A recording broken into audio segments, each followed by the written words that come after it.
sikhona kusemzi mkhulu wezohasha eJohannesburg kuyakhanya kuyahanyazela kunjalo nje kuyaphazima nanzi yezithujileko. There was, at the time, I made a statement of peace between a police officer and a criminal, not necessarily saying Sibia per se. I can tell you now that there cannot be peace between me and Charles Sibia. Ubuye ngenithuthumbise ezitsha ukomishinara wamapholisa waKwaZulu-Natal uGeneral Nhlanhla Mkhwanazi ekomitini yeParliament ephenya ucapela kwenilelesi ehlelweni lamapholisa wesitjhaba. Esikhathi kukhulunywa nge-PICC angikezwa laba beka khona ingwenyama. Amadokethi lawo bawalethe kithi sizowahlola nathi ukuthi siyajujisa nofana njani. Kubanjwe umhlangano omkhulu wamaNdebele ukuyokukhulumisana ngamabhinqo wengoma ka-2026 kwamhlanga eMpumalanga.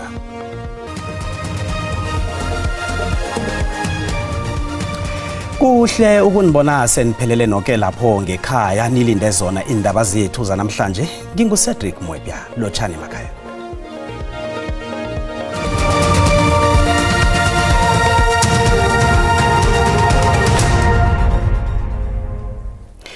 Ikomiti yeParliament ephenya insolo zokucabhela kwepolitiki nobukhohlakali emazikweni womthetho iyawuqedelela umsebenzi wayo namhlanje wokulalela ubufakazi. Ukomishinara wamapholisa waKwaZulu-Natal uLieutenant General Nhlanhla Mkhwanazi ubuyile ekomishini le ukuzokuphendula imibuzo nokwethula ubufakazi. Umkhwanazi utshele ikomiti bona nabe kahlela incwadi efungelweko kunye nobufakazi bakhe wathembela elwazini alifumana kumcozululi wamapholisa ngemniningwane ethintana nelwazi lathathwa kufunjathwako neminye imchinyana kasomabhizinisi uVusumuzi Khet Matlala. Umkhwanazi utshela iParliament bona ubuchapho benomboro yinye benza bona ungqongqoje amapholisa walokhu ubheka icele asole ngokuthindeka ebukhohlakalini. Umkhwanazi uthi inomboro yomtato kwasola bona ngiyakacele ngeyomunye umuntu. Nakaragako uthe wakhe wafumana incwadi evela emntwini okhababotshwe noVusumuzi Khet Matlala. Ngoke ngomkhwanazi okuchiwe encwadini leyo kwaphakamisa imraro akhola bona beyiqhakathekile ithembeka begodwa ikhambisana nomsebenzi wekomiti. This of the statement of Minister Mchunu doesn't start on paragraph 2, it starts from paragraph 1. The events that happened before the lawyers were spotted in prison. Ngelo ukuthi isikhulu sama-Hawks KwaZulu-Natal uMajor General Lesetja Sinona abhalelwe kuveza amagama abantu abathileko nabekavela ekomishini kaMadlanga akusiko ukuthi kangawazi kodwana kungombana bekasaba ukukhuluma jajalazi nokuthi uzokuvela njengotamnana ebantwini akhola bana bayingozi. Uthi ihlangana nabantu abo kubalwa isekela lakomishonari wamapholisa elijanisiweko uLieutenant General Shadrack Sibiya nosomabhizinisi uSteven Mutsomi. When it was time for Sinona to read out the names of the people that they were snitching on, him and Khet Matlala, he refused. He was afraid. His lawyer said, you can Google it and go back on the record of Matlanga Commission. His lawyer said, these people are very dangerous. That Sinona cannot read out their names. Nakabuzwa ngensolo zokukhahlumeza amapholisa athileko uphendule nganasindlela. What I'm glad is that if there is a case open to investigate, it will uncover those things. Because from what I was told is that I was implicated to be with the team the entire period, not only in one area. From what I gathered, that I was in the burning of the house, and I was in the arrest in Joburg and every other place. Umkhwanazi uthi angeke avuka azwele nesekela likakomishinara wamapholisa elijanisiweko uLieutenant General Shadrack Sibiya. Do you consider General Sibiya a criminal? From the evidence that I had picked up before the July 6th and what I've heard now, what Matlala told me about him is true. And you still maintain that there can never be peace between you because you're a police officer and him because he's a criminal? Well, there was, at the time, I made a statement of peace between a police officer and a criminal, not necessarily saying Sibiya per se. I can tell you now that there cannot be peace between me and Charles Sibiya. Nasizemoyini beyisarage ikomiti umkhwanazi asazikhupha njalo indaba.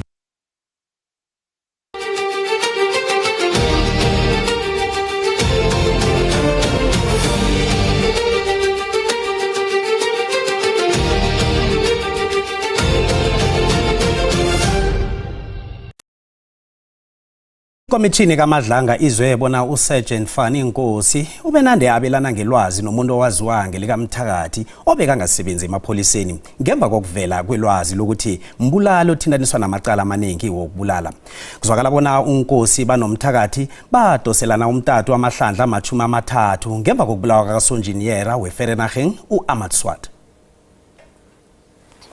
Ikomishini kaMadlanga izwe ukuthi ukubotshwa komsolwa uFloyd Diego Deni Mabusela osolwa ngokubulala uAhmad Swart kwagcina njani kufikile ekutheni uSergeant Nkosi nomuntu ekuthiwa ngumthakathi bafonelane amahlandla adlula emachumi amathathu.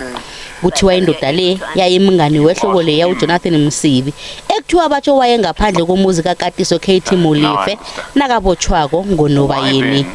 I said, now, Mr. Zungu phoned me and told me that there are people who are arrested or who committed murder. I can't be quite sure about that. And they are known to Mr. Mthakathi. That is when I then called Mr. Mthakathi. Hey, Baba, but there are people who are arrested there. And they are known to you. He said, I don't know, let me check. Ubujamo busuke baba bumbi lokha ubufakazi naburagela phambili lokuveza ukuthi umthakathi wathumela uSergeant Nkosi amagama apheleleko nenombolo kamazisi kaMabusela amalanga amane kulandela ukubulawa kwaAhmad Swart. Kuthiwa umthakathi wayephethe nomgadangiso weCCTV yesehlakalo nayo ayithumela kuNkosi. Someone who knew the murderer had managed to get hold of CCTV footage of the murder. I did not see it like that at that time because of automatically it was all over the news, and it was also said that the perpetrators or suspects were already arrested. Nakabuzwa ukuthi wambuza na umthakathi ukuthi wayemthumelelana umgadangiso weCCTV uNkosi uphendule ngalindlela. He said, yes, this was very cruel. I don't know why were they doing this. Okulayela kwekomishini kuyaraga. Ikhothe ephakeme kwePitori isigodleli sahlulelo sesibawo esirhabako esifuna kusule ukuqatshwa kwesikhulu salokho se-SIU Advocate Andy Mothibi njengomnqophisi wezokutshutshiswa komphakathi. Abamangali baphikisana nesiqundo sikaMengameli.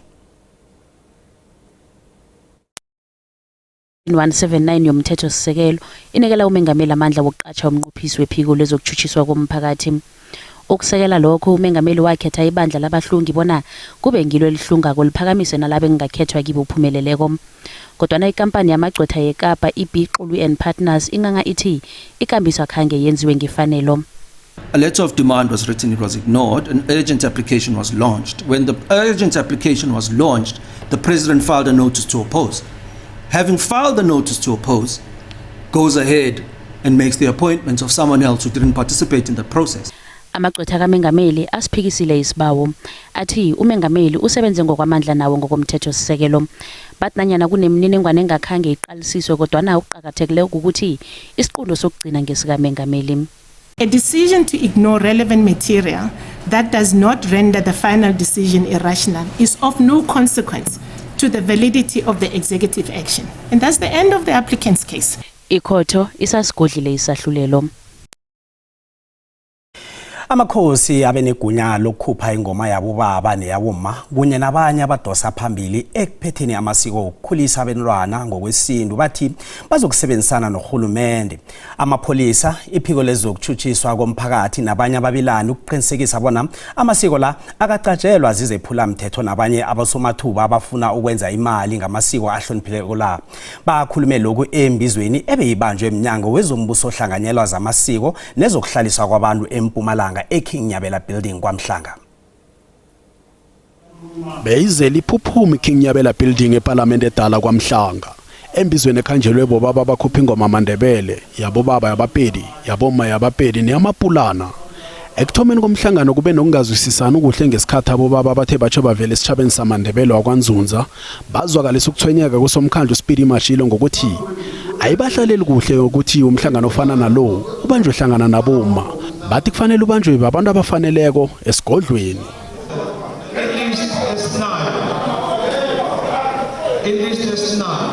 Usomkhandlu uphendule wathi umhlangano lo akakawubizela ukukhuluma ngendaba eziyifihlo kodwa nabawubizela ukuyelelisa abantu abaphethe isiko elibona balihloniphe balandela imithetho basebenzisane nohulumende nokukhandela abogalajana sele balelesa ngalo nokuletha insiza. Sikhulume nabo sibachazela ukuthi bafuna bathola ama-application i-PICC khona izobalekelela laba bafuna khona incedo mhlawumbe bafuna ukuthi amanzi akwazi ukufika abantwaneni bazofika kanjani. Umashilo uthi badembane ukuthi abantwana babuyela njani emfundweni zabo ngemva kokusalela emva. Bephiko lezokutshutshiswa komphakathi iNPA eMpumalanga bebakhona nabo.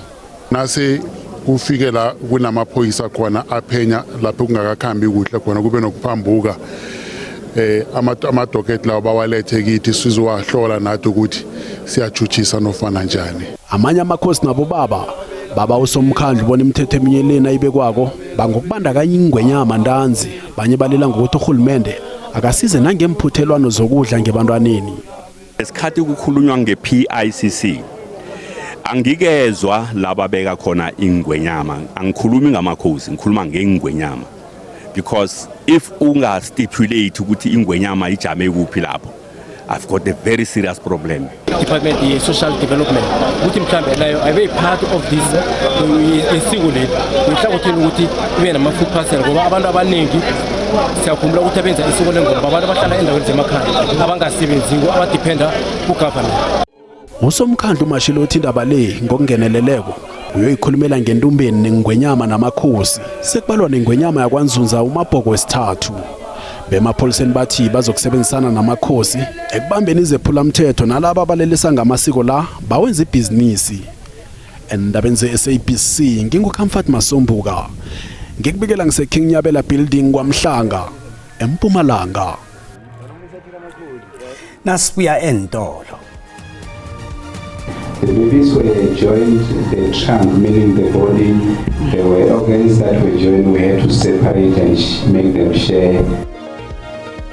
Umengameli uthokozise isiqhema sabodohotela besibhedlela seLimpopo iMankweng esihlukanise ngempumelelo amawele wabisana ebekahlangeneko.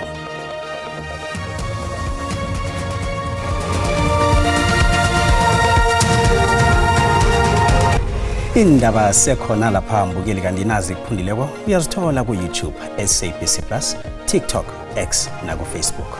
Asifake nazo. Umma weminyaka ema-43 ubudala weMandela kwaMhlanga eMpumalanga uEunice Sesinduli uthi ubhalelwa ukuthathela abantu bakhe abomazisi ngombana amaphepha womnyango wendaba zangekhaya athi batsho akusuye unina labantwana bakhe ababili. Amaphepha atshengisa ukuthi abantu laba ngebakamama amapholisa athi batsho liphandle ubadanile Priscilla Ngwenya. Kanti kuthe sele ayisikimele amahlandla ambalwa indaba le kwathiwa abantwana ngebakabadanile Priscilla Nduli. Kanti umbiki indaba wethu Comfort Masombuka ukhambe wayokukhulumisana nomndeni lo. Umbiko siuhlanganisele nguNontokozo Sikosana. Lesi ngisosodwa isikhathi abesanyana abangaba naso sokudlala umdlalo abawuthandako njengoba nabadlulele mathuba wokudlalela inqhema zebhola ezaziwako ngokungabi nabomazisi. Unina sewuyigidle udiniwe indlela yokuyema ofisini womnyango wezangekhaya. Nakafika khona atshelwa khona ukuthi abantwana ababelethwa nguye kanti nesibhedlela abelethelekiso sithi asisanawo amaphepha atshoko ukuthi Mbala wabeletha lapho ngombana ngaleso sikhathi khabe kusahlolwa ngesandla. Njenganje kuthiwa umma lo akayokuhlola ifuzo ukuthi Mbala abantwana bangebakhe nami. Lapha entifiketini lapha amagama ngewakhe badanile Priscilla Ngwenya Nduli, and then ukuthi ubelethelwe kuphi kuvela zami ukuthi ubelethelwe eMkobola, ifingerprint kuvela lami, isignature ngeyami. Uma ukhulelwe ihloko lo uthi kumphatha kumbi khulu lokho ngombana kule amabhudango wabendwa bakhe. Umntwana nami omkhulu uthanda ibholo, udla ibholo, lala ibholo, yonke into ayicala kuyibholo. Abakhona ukwenza next. Oyi-1 bile uphumile esikolweni akasekho esikolweni because esikolweni bafuna i-ID umatric ubhalelo uhlezi ekhaya nje. Ingizwe ubuhlungu obukhulu angazi ukuthi ngibeke njani ubuhlungu obungiphetheko. Silingile ukuthintana nomnyango wendaba zangekhaya ukuthi uziphendulele endabeni le kodwa na imizamo yethu iphelele phasi. bathembise ukubuya kithi amahlandla ambalwa silinde kwabe kwababa amehlo. Umbuzo uthi ngubani ubadanile Priscilla Ngwenya namkha ubadanile Priscilla Nduli ngombana uEunice Sesinduli yena uthi azange akhalahlekelwe ngimazisi. Ithemba likaNanduli njenganje lisemnyangweni wendaba zangekhaya. Sengithukela ukuthi mangingadlula mina emhlabeni abantwana bami bazokudosa nzima. Ngingunontokozo Sikhosana wendaba ze-SABC ngikubekela ngise-Auckland Park eJohannesburg. Akhe siqale umbono wakho mbukeli ngemraro abantu ekhe bahlangabezana nayo emnyangweni wezangekhaya nasiyalandela. Umnyango wazekhaya kunephandle olenzele i-ID ngamabizo wami nange-ID number yami. Ngathi manguvakatshela bangibawa bonyana mina ngichukulule imininingwana yami.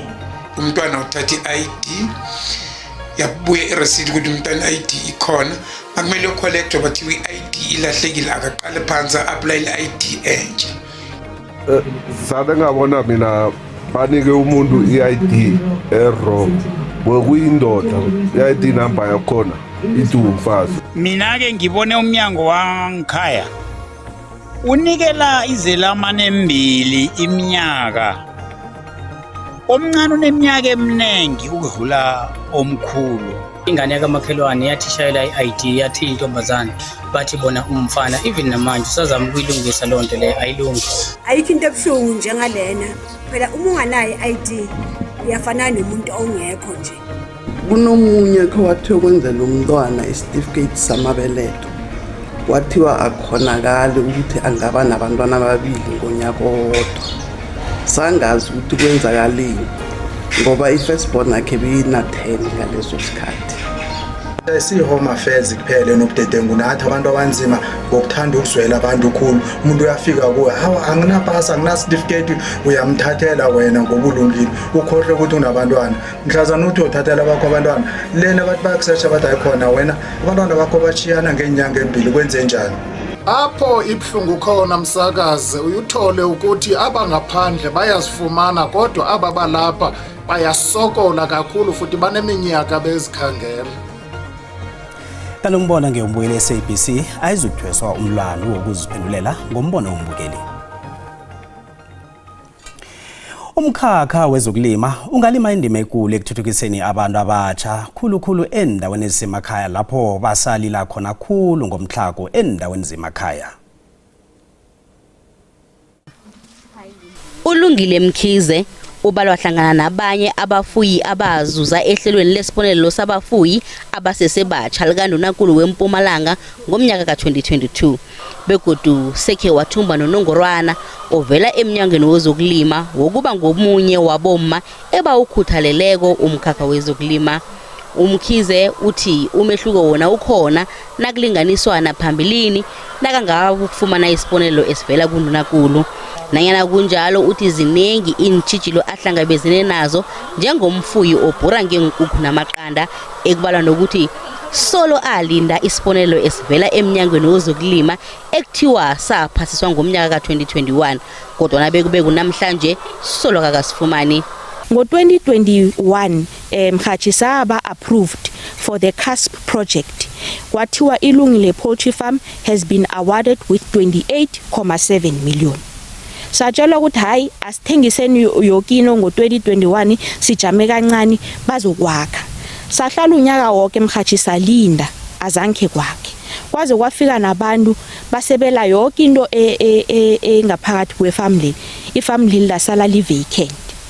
Ukungathuthuki kwebhizinisi ngendlela Umkhize bekalindele ngayo kulimaze khulu ibhizinisi lakhe khulukhulu ngehlangothini lamathuba wemisebenzi ngombana amaplasi afana nala ngiwo ekufanele asize ekulwisaneni nomraro ogabhe iSouth Africa wokuhlogeka kwemisebenzi. Sikhuluma nje Umkhize unabasebenzi abali-12 abaqashwe unomphela nanyana kunjalo wabe wakateleleka ukuthi akhambise abanye ngonobangela wokuhlayelelwa imali yokubabhadela.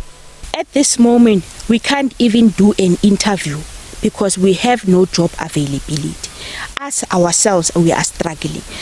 Isekela likaNgqongqoshe wezokulima uNokuzolo Capa uthi nakaphendula intshijilo eziwatbacho uyavuma ukuthi ngaphakathi komnyango lo kusele abantu abangakahlungwa ngokwaneleko ukulandelela nokuphumelelisa imbawo zabalimi. Nanyana kunjalo uqinisekisile ukuthi amaplasi afana nelikalungile Mkhize angeze avalelwa unomphela. Uthi umnyango usayokuphenya ubuyise impendulo zokuthi kwenzakalani. I am also admitting that we have not thoroughly trained those who are left behind to support the entire project. Kanengi abantu abanengi baqala umkhakha wezokulima ngelihlo lokuthi kumkhakha ofanele abantu abamadoda kodwa iqiniso ukuthi abomma beSouth Africa barakela phambili nokuqinisekisa ukuthi ihlangothi lokudla liyavikeleka nokuthi umnotho uyathuthuka khulukhulu umnotho wendaweni zemakhaya. Ngikuphindile Msiza wendaba ze-SABC ngibika ngiseVaterfall B kwaNdebele eMpumalanga. Umengameli uCyril Ramaphosa noNdunankulu weLimpopo uDr Phophi Ramathuba babuke isichema sabodokotela esurage ngempumelelo umsebenzi wokuhlukanisa amawele abelethwe ahlangene. Amawele ahlukaniswe ngempumelelo esibhedlela seMankweng ngaphandle kwepulukwane ngoChihweni. Amawele la abelethwe ngumma weminyaka ema-29 ubudala owathunyelwa esibhedlela iMaphutha Malachi ngaphandle kwePhalabhura. Abantwana aba babelethwe bahlangene ngemfuba okuya enzasi. Abodokotela abazizazi esibhedlela eMankweng bathi kube umsebenzi obudisi. Umsebenzi wokuhlukanisa abantwana aba uthethe ama-hour abunane. Took us 8 hours. The babies were joined, the trunk, meaning the body. There were organs that were joined. We had to separate and make them share, and that is a complex surgery. But we delivered. We are very excited about it.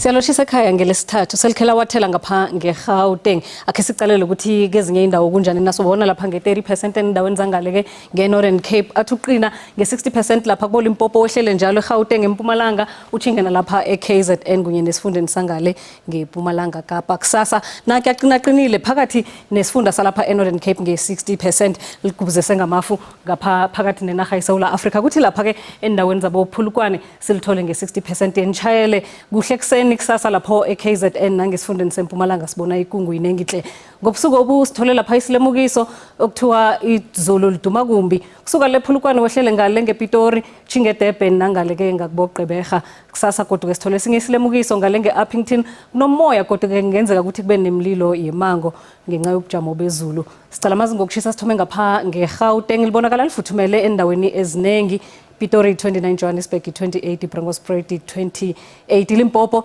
sibona ke yona iyachisa eMusina ukuthi ke ezinye indawo kufuthumele Phalaborwa kuchisa nge31 sokucalela isifunda seMpumalanga naso ke sifuthumele endaweni eziningi mashishini yona ipholile kusikhukhuza chisa nge30 siyalapha kwaZulu Natal sibona lapha ke eDurban futhumele kamnandi nge28 Richards Bay uLundi kuyachisa nalapha eMnambithi nge30 kusePumalanga Kapa ke lapha kubonakala khona kuchisa kubo Willowmore nake ezinye indawo eziningi East London yona ke ifuthumele neMaltswayo nge27 ngaleke ngeJingalanga Kapa eCape Town ifuthumele nge24 kanti ke kuyachisa endaweni zalapha kubo Laingsburg lapha eGeorge kufuthumele nge29 iNorthern Cape leya ke nayo ke ifuthumele endaweni eziningi lapha eKhanavoneda Kurumane Uppington kuyachisa hle iFreystata ke yona ke ifuthumele endaweni eziningi bo28 bo29 iBothaville yachisa nge30 kokugcina ke iNorth West bonakala ke ifuthumele iye ngokuchisa endaweni eziningi asibonane kodwa ngesikhathi esilandelako dido